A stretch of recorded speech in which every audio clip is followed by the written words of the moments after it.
प्यारे बुजुर्गों, माताओं, भाई और बहनों, ज़िंदगी में कई मौके हम सबके सामने आते हैं जो हमें लगता है कि बहुत दुख दर्द से भरे हुए हैं। तकलीफ़ हमें वहाँ से आनी शुरू हो जाती है जहाँ से कभी हम उसे सोचते नहीं कि हमें यहाँ से तकलीफ़ आएगी। होता है कोई नज़दीकी कुछ ऐसा कह देता है जो हमारे दिल को लग जाता है। कुछ काम पर कुछ अनबन जिनके साथ काम करें उनके साथ हो जाती है। जहाँ हम रह रहे हैं हमारे नेबरहुड में कोई तकलीफ़ हमारे सामने आ जाती है, तो इंसान सोचता है कि इन तकलीफ़ों के साथ हम सामना कैसे करें। इंग्लिश में एक मुहावरा है कि when life gives you lemon make lemonade, कि अगर ज़िंदगी हमें एक खट्टी सी चीज़ दे, जैसे कि नींबू है, तो नींबू को सिर्फ वैसे ही हम ना रहने दें, उसमें मिठास को डालें और शिकंजी बनाएं। ज़िंदगी में तकलीफ़ें ज़रूर कहीं ना कहीं से आती हैं, लेकिन उन तकलीफ़ों का सामना इंसान ने कैसे करना है ये हम पर निर्भर है।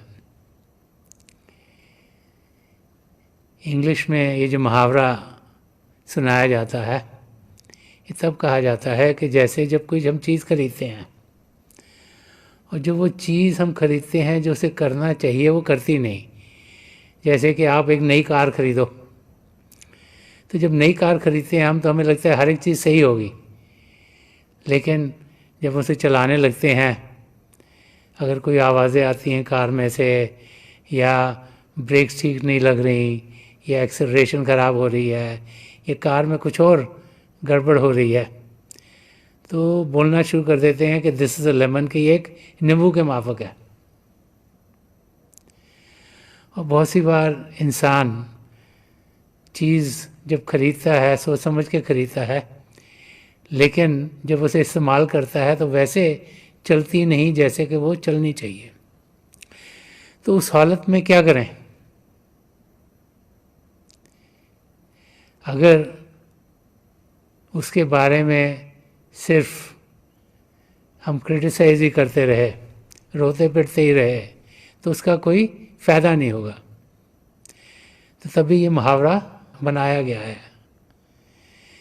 कि ज़िंदगी में तकलीफ़ें आएंगी, लेकिन उनमें हम मिठास डालें। नींबू के साथ पानी मिलाएं और मिठास डालें तो एक बड़ी स्वादिष्ट ड्रिंक बन जाती है, जो गर्मियों में बहुत इंसान अच्छी तरह से पीते हैं और उससे बहुत सुकून मिलता है। तो ऐसे ही ज़िंदगी में जब तकलीफ़ हो तो उसका हम सामना करें।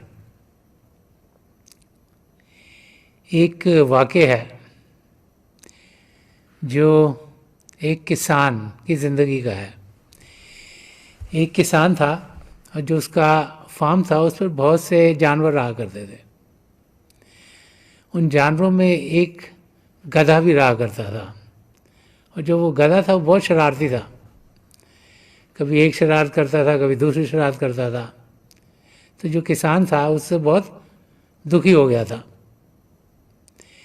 जब देखो किसी न किसी चीज़ में गधा कभी पैर मार जाता था, कभी कुछ कर देता था, और चीज़ें वो खराब कर देता था। एक दिन क्या हुआ कि रात का समय था और वो गधा उस फार्म पर जा रहा था, तो वो एक कुएं में गिर गया। उसने बहुत शोर मचाना शुरू कर दिया। तो जो बाकी जानवर थे उन्होंने उसकी आवाज़ सुनी, वहाँ गए तो देखा कि वो उस कुएं में गिरा हुआ था। तो जो किसान था वो अपने घर में सो रहा था, उसे कुछ आवाज़ आई नहीं। तो बाकी जानवरों ने जाकर उसके घर के पास बहुत ज़ोर ज़ोर से आवाज़ें करनी शुरू कर दी। किसान उठा, जब बाहर गया तो जानवर जो बाकी थे उसे कुएं की ओर ले गए। जब किसान ने देखा कि गधा कुएं में गिरा हुआ है और उसे लगा कि कोई तरीका नहीं कि इसको मैं कुएं में से बाहर कैसे निकालूं, तो उसने सोचा कि यही अच्छा होगा, ये बहुत तंग करता है मुझे, इसका क्रियाक्रम यहीं कर दिया जाए। उसने और किसान जो आसपास रहते थे उनको बुलाया और सब ने अपनी शवल लेके जो मिट्टी थी बाहर से वो अंदर कुएं में डालनी शुरू कर दी। अब जो गधा था जब उसके ऊपर मिट्टी पड़ी तो उसने और शोर मचाना शुरू किया। उसे लगा ओहो ये तो मुझे मिट्टी मेरे ऊपर डाल रहे हैं, मुझे यहीं दफना देंगे। लेकिन फिर उसे लगा कि ये तो मिट्टी आई जा रही है और मैं नीचे जाऊंगा तो मेरे लिए अच्छा नहीं। तो वो शांत हुआ और उसे एक ख्याल आया।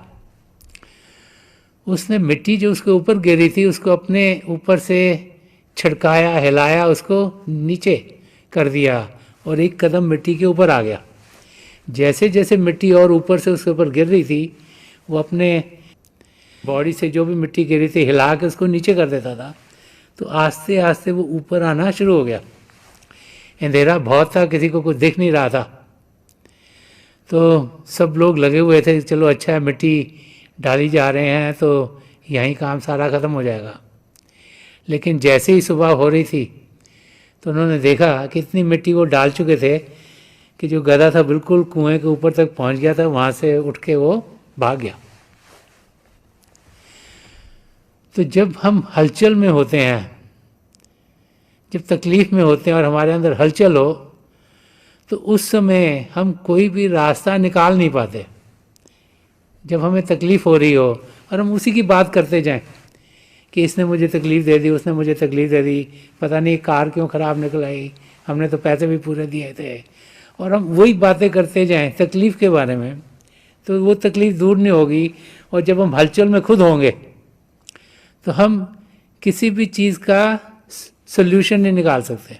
लेकिन जब हम शांत होते हैं तभी अच्छे अच्छे ख्याल आने शुरू हो जाते हैं जिससे कि हम कोई ना कोई अच्छा रास्ता ढूंढ पाएँ।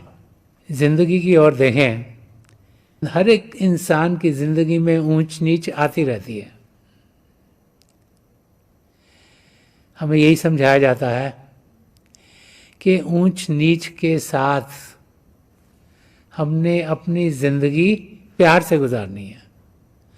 वो तब गुजरेगी जब हम अपने आप को शांत कर पाएंगे। अगर हलचल में ही रहेंगे तो तकलीफ़ ही तकलीफ़ होगी। लेकिन जैसे कहते हैं कि every cloud has a silver lining, कि जब अंधेरा हो तो रोशनी फिर निकल ही आती है कहीं ना कहीं से। तो हमें उस रोशनी को ढूंढना है और उस रोशनी को हम तब ढूंढ पाएंगे जब हम शांत अवस्था में होंगे। इसीलिए बार बार समझाया जाता है कि हम भजन अभ्यास करें।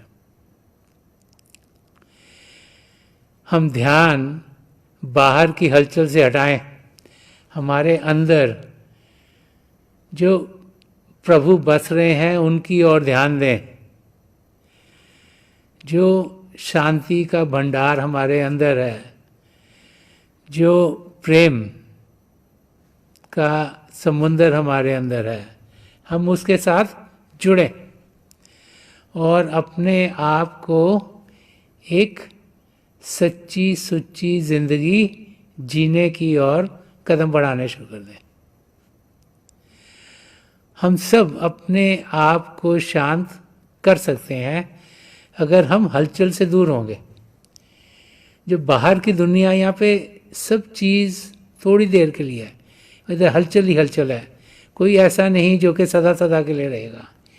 लेकिन हमारे अंदर पिता परमेश्वर हैं जो सृष्टि के शुरुआत से थे, आज भी हैं और सृष्टि के आखिर तक रहेंगे। तो हमें उनके साथ जुड़ना है।